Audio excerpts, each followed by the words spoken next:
Thank you for joining us, Luca de Pazzi. How are you? Hello, guys. I'm great, to be honest. I'm great, guys. How are you? We're very good, man. Very good. Did I get the name right? Because I feel like I didn't want to butcher it. Was my Italian okay? No. It was great. I mean, like, if you see on the WWE network, was spelled like Luca with 2 C's, so they fixed it actually, but Look, it was written wrong. I imagine a lot of English people will say Luca de Pazzi or something like that. I mean, not really, to be honest. Really? No, I'm in Scotland, so I'm mainly in Scotland, so maybe it's a bit different. But to be honest, like the accent is the pronunciation. Sorry, is cool.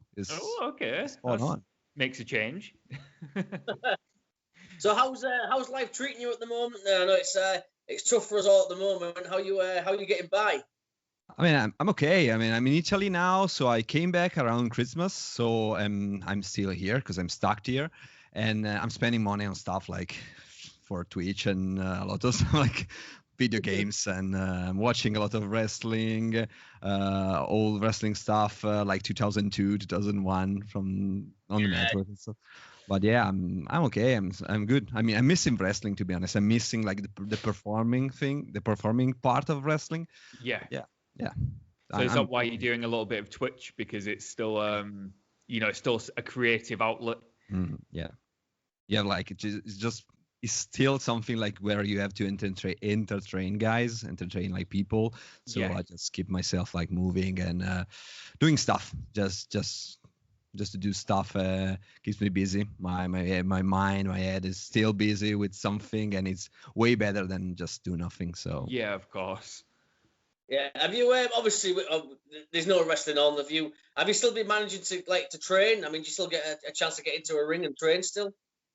Not in the ring, to be. I just had a chance to work like for Insane Championship Wrestling, and we were doing like tapings for the network, and we were doing like we had like free tapings just around like was, if I remember correctly, was September, October, and November, and so.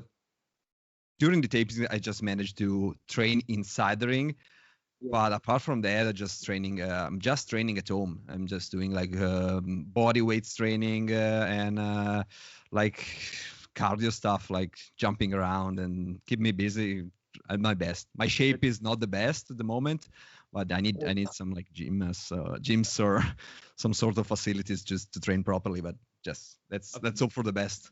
Just seen in the background, is that a NJPW We Trust poster? Yeah. Awesome, man. I love JBL. I just saw it and I was like, is that JBL in the background? Yeah, it is. It is. Because my gimmick as well is like some people compare me. At the first was more like the Rio. Now is something like JBL as well. So I'm just trying I always liked like JBL as a villain, to be honest. I just loved him like since like 2004, 2005. So I'm a big fan. Yeah, he had such a good run, didn't he, on SmackDown as a champion? He beat everybody. He had such a good heel run. It's a shame he only won the world title once, but yeah, I don't think he gets enough credit as a villain. I think I honestly think that he made in some sense like Eddie Guerrero as we know it. Yeah, was JBL. I think, in my view, is like the perfect villain for Guerrero in that run. So they had some pretty memorable moments, didn't they? With JBL doing some pretty controversial things with the Mexican US border. Yeah. And I was like, oh my God, but it was so memorable. Mm-hmm. You're right. He definitely was a great foil to Eddie Guerrero. Very good feud. Yeah, sorry, I just had to ask. I saw JBL in the background. No problem. He was so good. I mean, people forget. I mean, what a match him and Eddie Guerrero had. Was it Judgment Day where JBL won the belt? I mean, the blood in that match. I mean, it was an absolute bloodbath. I mean, I totally agree with you, Luca. JBL doesn't get enough credit, in my opinion. I think he's one of the best heels we've had in a long time. Really, I mean, I know you said obviously you get compared to. Is he somebody then that you're heavily influenced by? Do you study a lot of JBL? Yeah. Can you repeat again? Sorry. Yeah, I mean, you're saying about JBL. I mean, do you study JBL? Do you watch a lot of JBL's? Oh yeah, absolutely. Lately, more than ever, because I was looking a lot of like old Ric Flair stuff as well, and but I'm rewatching a lot of stuff from like 2002, 2003, 2004, and was the beginning of JBL and the beginning of Eddie Guerrero as like Latino Heat, not all Latino Heat, more like the Viva la Raza and the gimmick that we know better than the old one. And I really like the way that he portrays himself as a heel, because he's not like the strong heel. He's not like the villain heel, like a strong guy, but he's clever and is a cheeky, is a coward some ways, but it's like a mix of everything. And I love how he portrayed himself as a heel in that with that gimmick. So that's what I'm trying as well to do with my Luca de Pazzi gimmick as well, because I don't want to be the usual heel, like the strong, like the heavy hitting heel, the good strong guy. Rah, rah, rah. I just like to be like someone you can genuinely hate and you don't like it, so don't like him. So that's what I'm trying to do with the gimmick. So I had another chance to do a lot of matches as Luca de Pazzi, because I started doing him like around November last year, like last year, so 2019, and then I stopped basically around March. So my last match before the first lockdown was in WXW. So I did the match in WXW, came back to Edinburgh, and then basically I got stuck until September. So I had few matches as Luca de Pazzi now. So. How different is Luca de Pazzi to yourself then? Is there any parts of the real you in Luca de Pazzi? It's kind of not really, not a lot. I mean, I lived for a lot of time, like 6-7 years in Milan. Milan is like this like city of like modeling and style, elegance. Because if you walk around the city, in the city center more than like the other areas, is something like where you have just to dress properly. You're not like you feel like you have to. So I was working like for a bank. I was working for I worked for like other companies before even coming to Scotland, and to be honest, it's just the elegance part. I liked it, and I loved how the Italian style in this sense is. So that's the only part I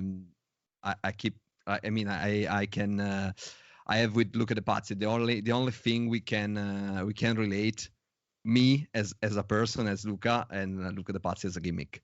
And but I'm kind of different, so I have to switch. I have to switch completely when I jump in the ring. So it's something that I like, because it's something that keeps me trying to do different stuff. And a lot of wrestlers I know, they like to have their personality just turn on to like 100. And for me, it's kind of different. I have to switch completely. Like from to be honest, I'm a kind of a quiet guy. I'm not like I'm different from Luca de Pazzi. Luca de Pazzi is something like very proud of himself, very proud of his heritage, and very proud of his country, and like JBL in some sense. Like what it is. In a way, it's good you are different to Luca de Pazzi and JBL then, because nobody's meant to like those guys, and you seem pretty cool. Hopefully I'm kind of more like cool than like this villain, like annoying heel that I am in the ring. Like you seem like you'd be more like Edge in real life or something. Sorry? You seem like you'd be more like Edge in real life. I'm a rock and roll guy. I mean, I like rock and roll music and metal music. Like I grew up like listening to Iron Maiden, Metallica, Guns N' Roses, all these bands. So awesome, man. My old gimmick as well was a very creepy gothic rock and roll gimmick. So I've switched completely. Luca, we've just become best friends, my man. Because I'm a metalhead too. I'm a rock and roll metalhead man as well. You know, I'm the same. Metallica, Maiden, Motorhead. You know, I'm with you there, man. I'm with you there, man. We're best friends now. Yeah. Best friends now. And But obviously, being a metalhead and all that, and then obviously being a wrestling fan, I mean, how did you? When did your training begin? Obviously, I mean, what was the wrestling scene like in Italy? When I started was 2010. It was kind of strange because we had like this heavy like boom when the great years of wrestling in Italy was around 2005 until 2007. Let's see, because we had like SmackDown on like TV on TV like every Saturday evening. So a lot of people started to watch wrestling, and WWE as well started to come to Italy and do show every like 2-3 months. So people would got used to this thing with wrestling and watching wrestling in the TV, and it grew up very, very fast. And when I started, it was just around when after Guerrero died, so it was like this kind of downfall of wrestling in Italy. And so the all the like shows were about, we had like at most like 200, 300 people, like in most. So it was really hard to just start in those years, and it was different when from the guys that started in 2005, 2006.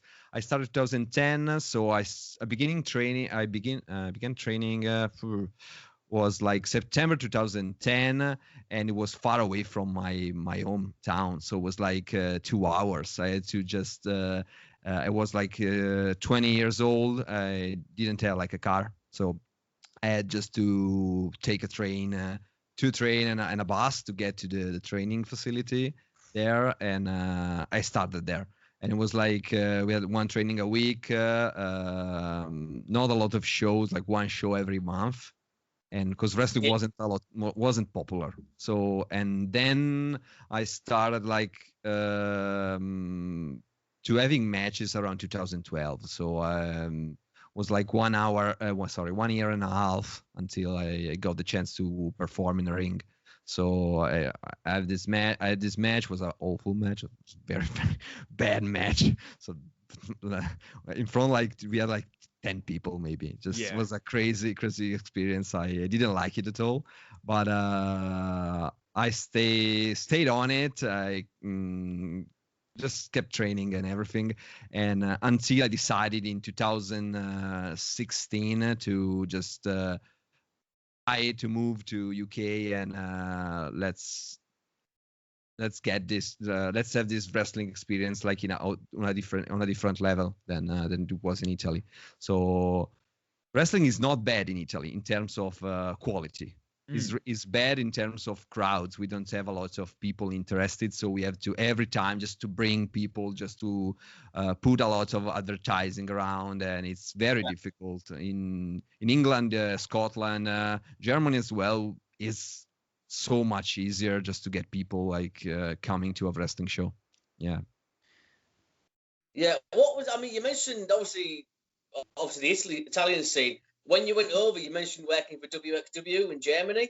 What was that experience like? Because I think they're a company that, as well, of the last few years have made a name for themselves. What was that experience like for you? It was a crazy one, because it was my first match ever in Germany. So it was my first match ever, and it was like the pre-show of the Karat tournament, like the 16th gold Karat.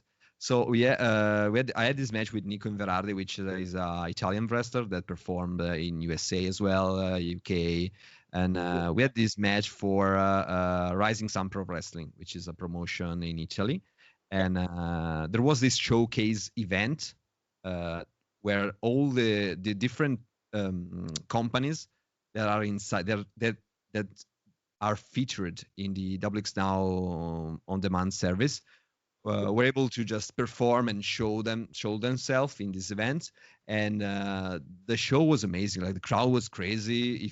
If you know, like, WXW crowd, it was a good crowd. We had like this good crowd. I got myself announced in German, which is so good, because I didn't understand a word at all.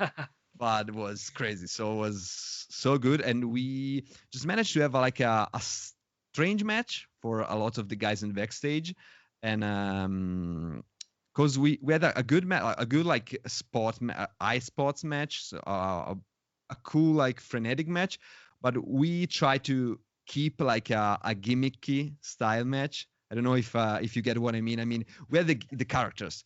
Yeah. I had my character, so it was not like jump, punch, run, or just move. It was around like working the crowd and showing off, doing my stuff as a gimmick, and they liked it because a lot of the other promotion, they did more like a very in-ring based match, so it was about like moves, action, and we managed to get a good match. So we were pretty excited about it. The backstage reaction was a good one. So yeah, it was a great experience.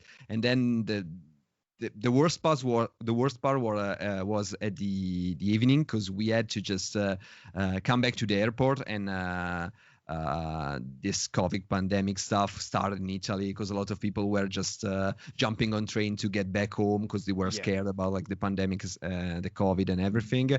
So it was basically the last show I did, like before, as I told you, like before just the lockdown. So I did that match, came to Edinburgh, came to Glasgow, and was it until September. So how's it been for you then, moving to Glasgow? You said it was, in Italy, the wrestling and the talent is very good. It's just hard to get the people interested. How different is it now you're in the UK? Like, what's the biggest difference between the scenes in Italy and in Scotland, for example?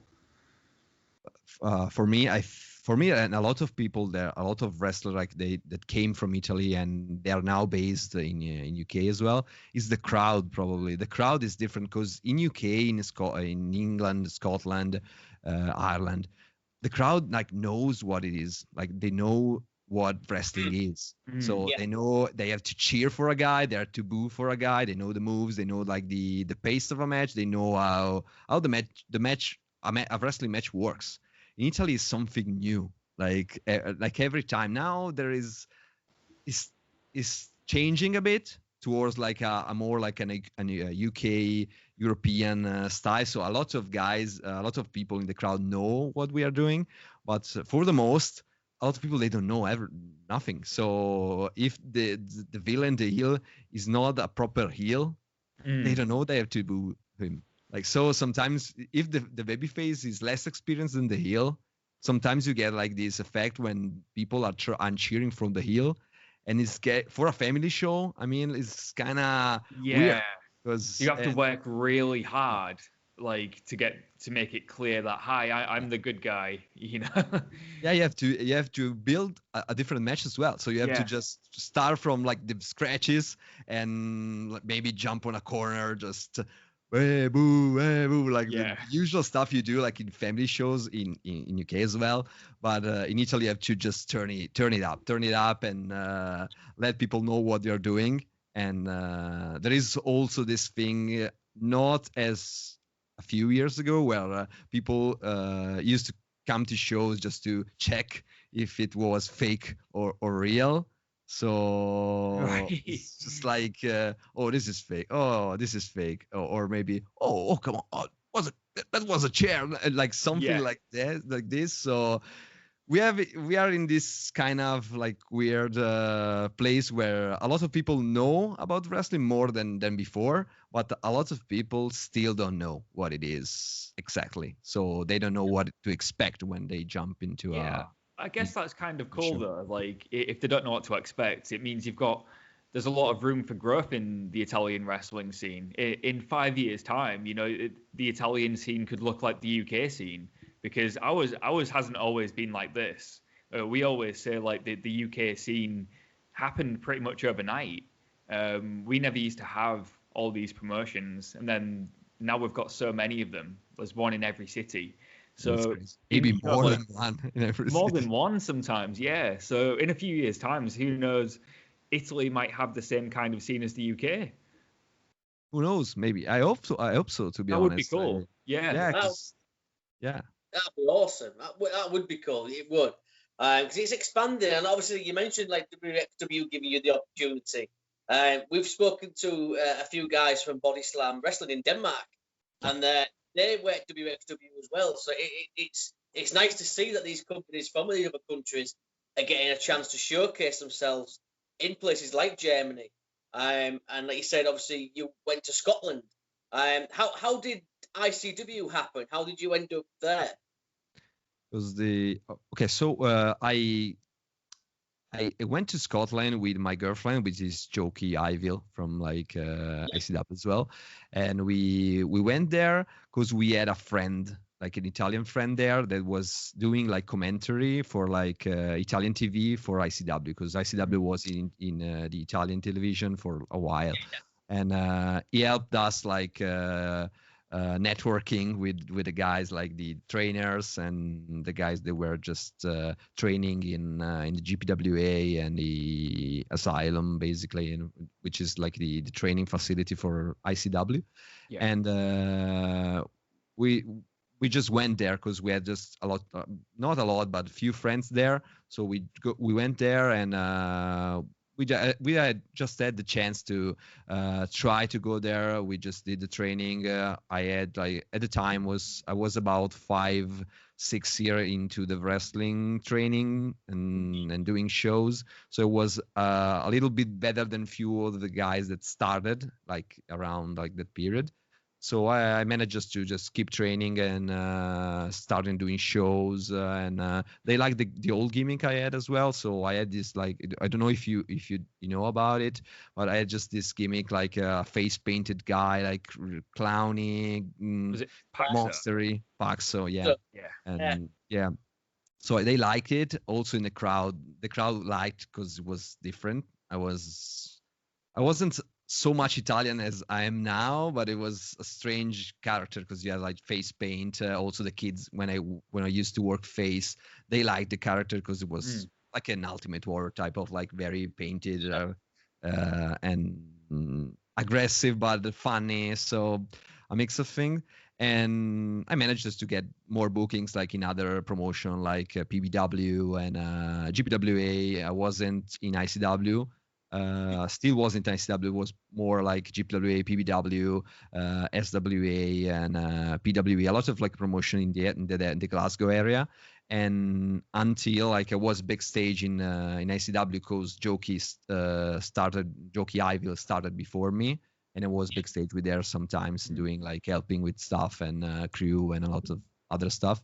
And then I got approached from the Mark Dallas and ICW management. Basically, they told me we have an opening, so if you want, we have these matches. If you would like to, just come to ICW, and then we have another idea. So I jumped in ICW as Paxxo. I had few matches. It ended up with a match with Rampage Brown. So after the match with Rampage Brown, we built this storyline where basically I lost few matches in a row and I was pissed off. I had to come back to Italy and just think about what I was doing, blah, blah, blah. And then I came back to ICW with a different character, completely different character. And then they helped me build up this new persona, this new character as Luca de Pazzi. So and then everything basically stopped because I just did few matches, and then the pandemic, the COVID, the pandemic happened. So yeah, but what's the story? I remember correctly. If I remember correctly, everything was set up like this. So yeah. What's it like as well? Obviously, because we haven't really had a chance to speak about him. What's it like being working for Mark Dallas? Because he's basically he's taken ICW from the ground up. Yeah. What's it like being working with Mark? To be honest, I have to thank you, to be honest, because the gimmick idea was his idea at the beginning. So the Luca de Pazzi gimmick was his idea. And when it was coming, when I was backstage, he was just coming to me and talking about this gimmick idea he had.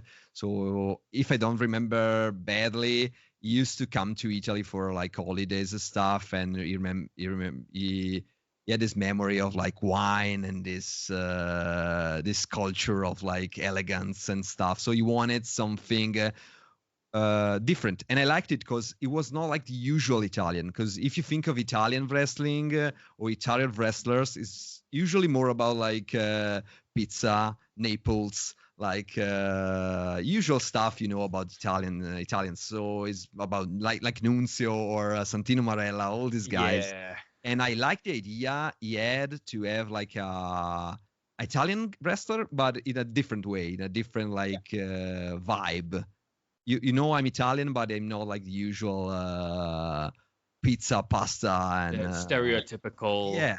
And I liked it. The idea was cool. So at the beginning, he wanted just to have like the name as just Luca. I didn't like it a lot, so we had the chance to talk. So he was open to it, and I just wanted to keep like some vibes from the old gimmicks. So Paxxo, Pazzi, De Pazzi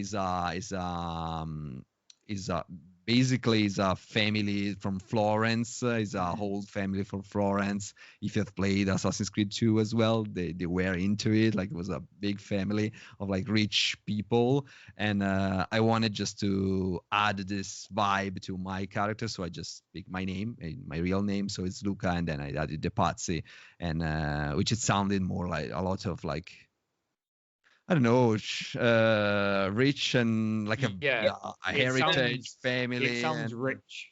Yeah, posh, yeah, elegant. Yeah, exactly. Yeah. Man, I love it. I obviously working with ICW. You mentioned earlier the WWE Network. I mean, I just as a fan and obviously as a wrestler, what's it like being on the network? You getting to see yourself on the WWE Network. Man, that's crazy. I mean, it's everything I wanted. Just when I started to do wrestling, I want to just. I'm not in the WWE per se. I mean, I'm not in WWE, but I am on a platform owned by WWE. I mean, like, if the cool thing is when they ask me what do you do, I'm a wrestler. And you can see me on the WWE Network, which is crazy if you think about, like, also with friends and people. Basically, I'm doing some live streaming or something. They don't know me, maybe they just ask who I am, and it's crazy to say you can find me on the WWE Network. Which, I mean, like, as a fan and as a wrestler, is something you have to just look up to. So that's great, man. That's the coolest thing ever, that, man. Like you said, you can say to your friends and your family and stuff, I'm on the WWE Network. That's what everybody dreams of. So yeah, that must be such a surreal feeling when you first put it on and you saw yourself on the WWE Network. And I'm sure it'll even say in the description of the show, like, it'll mention your name. I think that's just really awesome. Yeah, the coolest thing for me is just going to the search bar and just type my name and see, like, there we go, and you come up. That's it. I love it. It's like, yeah, you can type your name in and your name's up there. You know, you can type The Undertaker in and Shawn Michaels and Luca de Pazzi. I mean, it's easy, man. It's absolutely incredible. It really is. I just want to change the subject a minute as well. You mentioned before we started recording, you make your own attire. That's so cool, man. I mean, is that something you've always been into? You've always been a creative kind of guy? Yeah, always been a creative kind of guy. I was doing, like, a lot of time ago, like when I was young.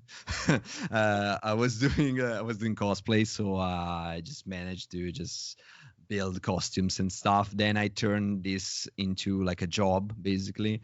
So we made costume. me and Ivil. We own like JJ Wrestling Creation. So we started doing like a lot of like how I can say it, a lot of trainings, like in building like stretch fabrics. I mean, like sewing like stretch fabric, building costume, building templates and everything. So we had like a lot of proper training before starting doing like costumes for others. And so I tried a lot of stuff on myself as well, because I was doing singlets, and I can show you if you want. Like, I have like all this. I have plenty of gear here. And give us a look. Show us. Let me check it. Let's give us an exclusive.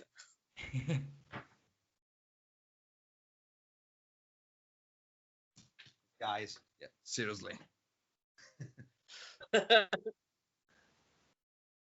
have like a lot, like a lot of stuff here. So I just started doing like a lot of stuff for myself, like singlets. Like this one is a singlet studs, and this is an old one, like it's painted for war, which is the gimmick I had, like a Paxxo. So this is one of them. That's amazing. Sorry. That's amazing. Thank you, guys. So the cool thing is like a lot of times I was trying fabrics on myself because we had like this website. This supplier that has a lot of new fabrics every month basically, and I wanted to try like how the fabrics are, so I just buy fabrics, try new ring gear for me and try on the ring and see if they are good. There were like good fabrics and stuff, so I had like singlets, kick pads, like try to make kick pads as well. How hard are kick pads to make? Are they difficult to make? Sorry, but it's a pain in the ass. Really? I imagine it would be. My favorite thing is like making trunks because it's much easier and quicker. Yeah. This is one of the. This one was a fear loathing one, I guess. Yeah, it was last year fear loathing year. Was the Luca de Pazzi with the door. This one, basically, if you're guessing, this thing on my ass, basically on my back, is the dome. There's a big church we have in Italy. Is the Milan Dome. Right. So that's kind of my logo in some ways. They look like really good quality trunks and kick pads that you've made, and you've done them all yourself. Sorry. And you made them all yourself. Yeah, my gear, basically all my gears are made by me, and jackets and stuff, it's more about like Ivyl. Joki is making a lot more of the jackets and entrance gear. But yeah, I can make basically everything. I'm working on a mask. I'm trying to just work on lucha masks now because I have a lot of like free time, and I'm trying to just make lucha masks professionally. And I know like all I have to do, I just need to find like the right materials. But I'm always trying to make stuff, and that's good. And some people, Jamie, they're so talented.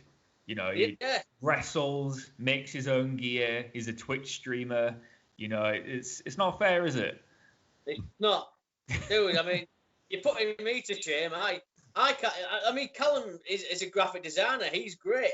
I can't do a thing. I mean, you two are stars. I mean, superstars. I mean, all right, I can play a little bit of guitar, but I mean, you two are. I can't like play nothing. There you go, Jimmy. I'm not able to play anything. So 1 point. You two still put me to shame. I don't care. You two put me to shame. Before we start to wrap up as well, Luca, because obviously this is. I'm so glad we made this happen because you've been one of the most fun guys we've ever spoken to. It's been great, man. But let's finish up on a musical question. Who are you listening to at the moment? At the moment, now as I'm talking, I just always put like some like chill music because it helps me like talking sometimes. I just found it. I just started doing this like when I started like doing like live streaming, but before that it was more about like heavy metal music, or just like if I just check like my Spotify list at the moment, I have like, let me see this one.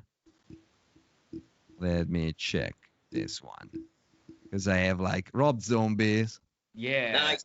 Fall Out Boys, okay, Foo Fighters, Saliva. That's kind of classic, like a wrestling. WWE. If you like wrestling, you like Saliva from like 2000, in WWE 2001.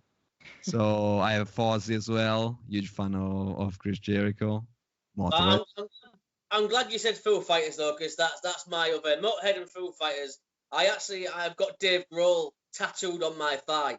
Wow. I'm Callum will tell you I'm obsessed with Dave Grohl. So, man, you've won me over by being awesome, but then you've made it even better by being a metal and a rock guy. So I mean. I love rock music. I just when I go to training and doing like exercise and everything, I just always have like rock music on my headphones, and that's my go-to in terms of music. I love rock music and the rock vibes, metal vibes, and yeah. absolutely. Yeah. Hell yeah, man. Totally with you. You can't beat it. Bang some Motorhead on, pour a glass of whiskey. Man. We're happy. We're happy. Before we wrap up, man, obviously, please come back. I will definitely reach out and get you to come back on. I love to, guys. We would love that, man. But tell everybody where they can find you. Social media. Have you got any merchandise? Oh yeah, you can find me on social medias. Twitter is like Luca de Pazzi. Instagram is luca.de.pazzi, which because like there is another Luca de Pazzi, so I just managed to just switch my name some ways. And you can find me on Facebook as well as Luca de Pazzi. I mean, like it's kind of easy to find me. It's always Luca de Pazzi. And you can find, if you just follow me on Instagram or Twitter as well, you can find also like the merch store and everything. So as well as Twitch I'm on Twitch as Luca de Pazzi as well. So yeah, that's kind of easy. Just and we can find you on the WWE Network as well. Let's not forget. Just type in Luca de Pazzi. You can also type Luca de Pazzi with 2 C because they just spell it wrong, but they switched it. So anyway, it's a funny thing. And all the guys from Italy, friends from Italy, that are joking about it. So I mean, because the name was the name of a city actually in Tuscany, but yeah, it's a cool thing to say. So yeah, you can find me on the network as Luca de Pazzi, also as Paxxo as well, because there is like a Square Go where I am inside as Paxxo. So you can find me both as Paxxo and Luca de Pazzi on the network. Twice. Yeah. Well, two debuts. But can't thank you enough. It's been an absolute pleasure. I'm sorry for my English. Sometimes I've just messed up stuff, but guys, your English is better now as at times, so don't apologize. It's been perfect, man. It really has. But for now, Luca de Pazzi, thank you so much. We are Ringsiders. Thank you, guys.